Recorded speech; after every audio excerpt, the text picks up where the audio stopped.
Yeah. Please tell me that I can't, that I won't, that I fail, that I'll never make it out.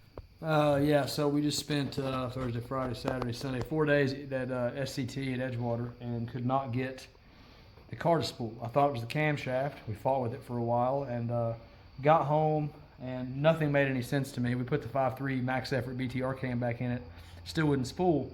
So this evening it's like 9 o'clock, it's 10 till 9. Work's over for the day, so decided to pull the trans and the converter out. It acted like it had a spun stator tube. And this is what we found.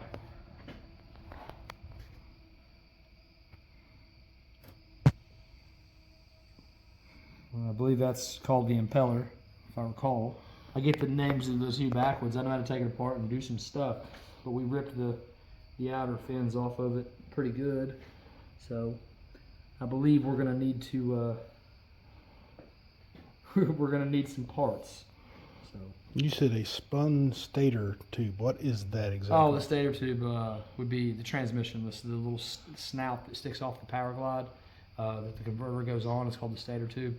They're bad for on some of the cheaper front pumps. They're bad, or the stock ones. They're bad for spinning. They're not pinned or bolted together or anything, so they're bad for spinning, and they misalign the holes that feed the converter, and they cause similar symptoms. So what's good about this is our engine seems healthy, so we just got some bull crap.